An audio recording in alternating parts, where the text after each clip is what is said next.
Capítulo 9. Ahora bien, en el Mishkan, en el tabernáculo y en el Mikdash, en el templo, cuyo trabajo era, como ya explicamos varias veces a lo largo de los diferentes capítulos, transformar la oscuridad en luz en el servicio del hombre, de birurim, de refinamiento, que ocurría con los corbanes, con las ofrendas. Por eso está escrito ahí, como comenzamos en este discurso en el capítulo 6, y harás keroshim, vas a hacer columnas, oimdim, atzeshitim oimdim, de madera de acacia, que ya explicamos, shtus de kedusha, shtus de lumazé, la tontería de pureza, la tontería de impureza, santidad, no santidad, etc. Vas a hacer que estas columnas sean oimdim, estén paradas. Es decir, que esas columnas se llaman oimdim, paradas. ¿Qué significa esta cuestión? Ya explicamos qué significa un kesher, un keresh, qué significa la rebelión del mundo que oculta la presencia de Dios, el sheker, la mentira del mundo que oculta la presencia de Dios, el keresh, la columna justamente del Mishkan, del tabernáculo, pero no sabemos qué significa oimdim, qué significa parados. Y esto es algo similar, y subrayo la palabra similar. El Rebbe, cuando explica en sus discursos, el discurso del Frierdiker Rebbe, este capítulo que estamos explicando, el Rebbe enfatiza varias veces que la cuestión es que es parecido, no es igual, ya vamos a ver la diferencia. Una columna es parecido a que las mitzvahs, los preceptos de la Toira, también se llaman columnas, amudim, como está escrito en los Farim Kedoshim, en los santos libros, que las 613 mitzvot de la Torá y los 7 preceptos de Rabbanan, de nuestros sabios, son Taraj, Amudei Oir. Son 620 columnas de luz. Son amudim, son columnas. Y así como una columna une el techo con el piso para que estén juntos de la misma manera, las mitzvahs, los preceptos son amudim, son columnas que proyectan, mamshihim, proyectan de arriba hacia abajo, esto lo agrego yo, y unen la luz infinita de Dios con los mundos. El concepto de una columna que sostiene un techo, en realidad la columna está agarrada bien abajo, bien fuerte, a veces hay que cavar para abajo para fundar la columna bien profundo en el piso, y esto va para arriba y se eleva hasta sostener el techo. El concepto de las mitzvahs es parecido, también se llaman amudim, también se llaman columnas, pero las mitzvahs es al revés. Dios proyecta su presencia en este mundo a través de que nosotros cumplimos los preceptos. Entonces, por eso el Rebbe dice que las columnas del Mishkan, del tabernáculo, son parecidos al hecho de que las mitzvahs se llaman columnas, porque las mitzvahs van de arriba para abajo, proyectan la presencia de Dios aquí abajo. Y las columnas del Mishkan, del tabernáculo, es al revés, donde abajo para arriba. Ambas unen el piso con el techo. La pregunta es, ¿de dónde comenzás? ¿Del piso o del techo? Las mitzvahs vienen de arriba para abajo, las columnas del Mishkan de abajo para arriba. Vamos a estudiar.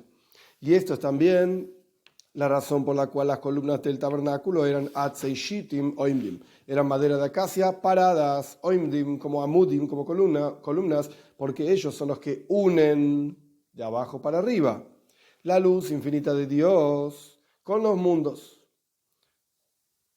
Y el asunto es, porque está escrito, esto es un pasuk en Tehilim en los Salmos, Goar Hayas Konei. Goar significa destruir. Hayas Kone es el animal del Kone, del bastón. Que esto lo vamos a conectar con diferentes bastones. Vamos a ver. Ahora bien, Kone, este concepto del bastón o de un palo, es, en las palabras del discurso, dejar de klipa, el aspecto masculino de la impureza. Y Hayas Kone, el animal de este bastón, palo, lo que sea, es nukva de klipa, el aspecto femenino de impureza. Acá el Rebbe no explica qué significa esto. Vamos a ver en un minutito la explicación del Rebbe sobre esto.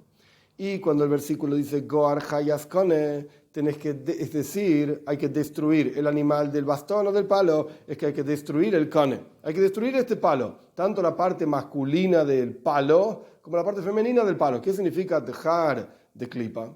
¿Qué significa la parte masculina de la impureza? En general, en Kabbalah Hasidis, el aspecto masculino es lo que se llama Zeir Ampen, es como el hombre, la imagen divina de Dios, el dador, la parte masculina, y esto representa las cualidades emocionales malas. Esto es la parte masculina de la impureza, que la persona tiene en su interior emociones hacia cuestiones que no tienen nada que ver con Torah y mitzvos, hacia pasiones de la comida, la bebida, de diferentes cuestiones más, dinero, etc. Esto es dejar de klipa, la parte masculina de la impureza. Nukva de klipa, la parte femenina de impureza. ¿Qué significa femenino en Kabbalah, en Hasidus? Malchus, el reinado, digamos, la última de las fires, la última de las emanaciones que fue explicada ampliamente en otros capítulos. Malchus representa la boca de Dios, por así decir. Malchus peto y dice el Tikkun Zohar. Malchus es, por así decir, la boca de Dios, la Torah oral, etc. Es la realización de todos los otros conceptos que están por encima de Malchus. Como el Rebbe explicó ampliamente en el capítulo 6, el concepto de Malchus,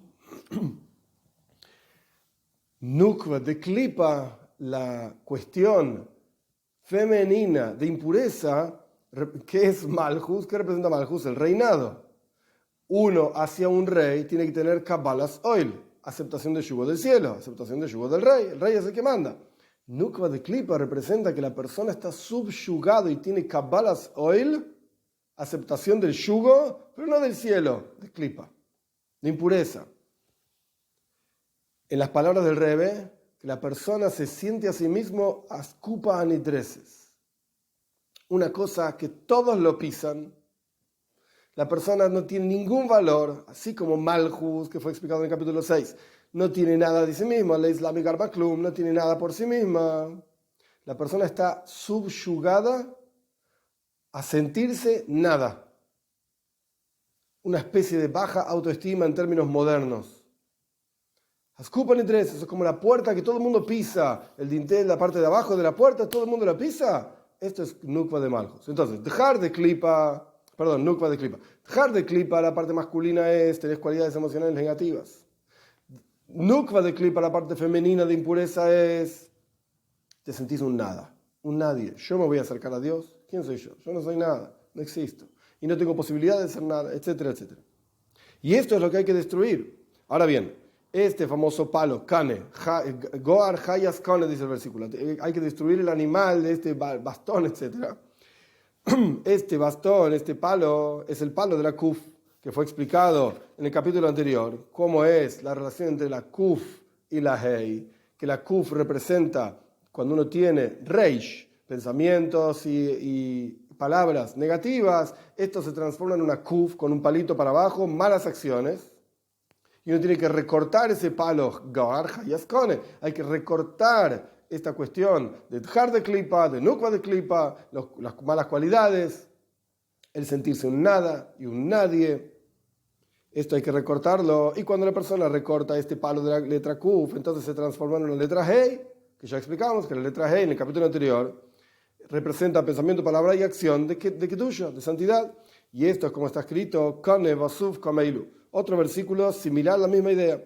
El bastón, Kane, y Kane también significa junco. Suf también es un junco. Kameilu, hay que recortarlo. Hay que recortar esto.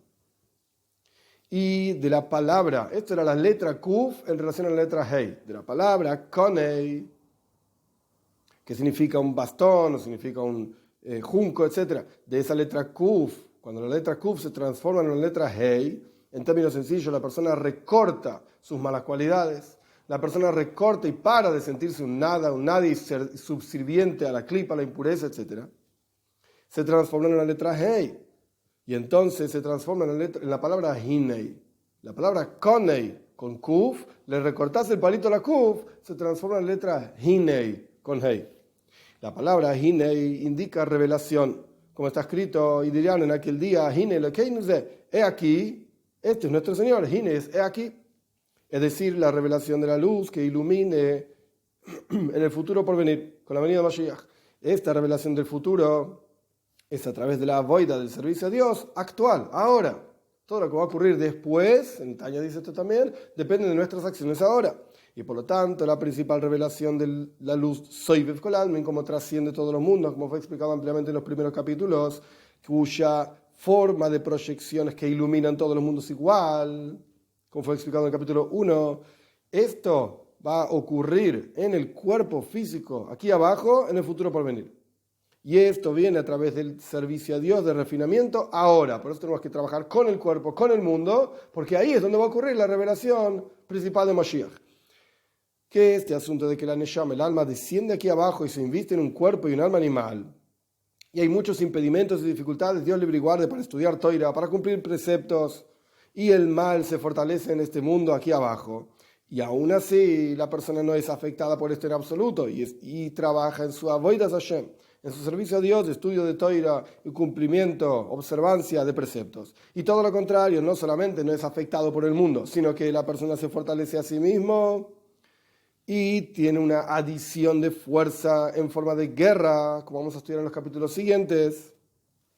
Principalmente esta explicación empieza en el capítulo 11 y hace avoida rabo, hace muchísimo trabajo, muchísimo esfuerzo, que es sabido que este es el concepto de victoria, como vamos a explicar más adelante, que es toikef uzrisus ve'avoida.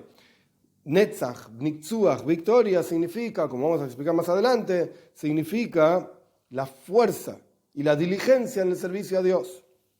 A través de esto hay una virtud, un Israel, una elevación de la luz que se genera a partir de este refinamiento y purificación de la oscuridad. Y por eso, sobre el tiempo, los tiempos del futuro por venir está escrito, y se van a levantar, Omdur Raglav, se van a levantar, se van a parar sus piernas. Que este es el concepto de pararse con dos piernas. Porque la letra Kuf tiene solamente una pata, y es el Kande, justamente, esta pata larga que tiene la letra Kuf. Por así decirlo, lo único que sostiene a esa letra. Su sostén es Bejat Samjo, como dicen en el Zohar, es solamente con una pata y no se sostiene, se cae, todo lo que tiene una sola pata se cae. Y por eso el Rebbe explica, de Shikra lo cae, por eso la mentira se termina cayendo, porque tiene patitas cortas, por así decir. Pero la letra Hei tiene dos patas. Y es el concepto de que Kushta cae, la verdad se sostiene. Y esto es lo que significa que se van a parar sus dos piernas con las dos piernas. Y viene a través del servicio a Dios de transformar la letra Kuf de Klipa, de impureza, que se transforma de la Reish, de esta que dijimos anteriormente y explicamos en los capítulos anteriores también, principalmente en el capítulo 8, a través de este trabajo se transforma en Hei de Kedusha. O sea, la Reish se transforma en una Kuf. Malos pensamientos, malas palabras, se transforman en malas acciones. Cuando uno corta la pata de la Kuf, deja esas malas acciones de lado, esto se transformaron en letra Hei, Kedusha, santidad, Gilu y revelación de la presencia de Dios. Y esto es pararse justamente, que los Atzei Shittim, las maderas de acacia del Mishkan, del tabernáculo, estaban paradas, que este pararse representa que no hay cambios. Cuando uno se para firme, no se mueve, no se cambia. Es decir, a través de esto se revela Ani Havai Eloi Shonisi, yo soy Dios, no cambié, es decir, una revelación muy profunda de la presencia de Dios, de manera tal que se puede ver en forma concreta que el mundo y toda la vitalidad del mundo es de Elokus, es de divinidad. Kitsur, resumen escrito por el Friedrich Rebbe anterior. Kerashim Oimdim, las columnas están paradas, es decir, que unen la luz infinita de Dios y los mundos. Y explicamos que a través del servicio a Dios aquí abajo, uno corta, estudio de todo, cumplimientos, etc., uno corta la pata izquierda de la Kuf y se transforma en Hinei. El Kanei se transforma en Hinei. Aquello que era algo que oculta la presencia de Dios, pasa a revelar la presencia de Dios. Y esto es Gilu y Oer, la revelación de la luz de Dios. ¿Qué parte se revela? ¿Qué cosa se revela? Ani Havai Eloi Shonisi, yo soy Dios, no cambié. Es decir, la eternidad divina, la esencia divina, aquí abajo en el mundo. Este es el final del capítulo 9.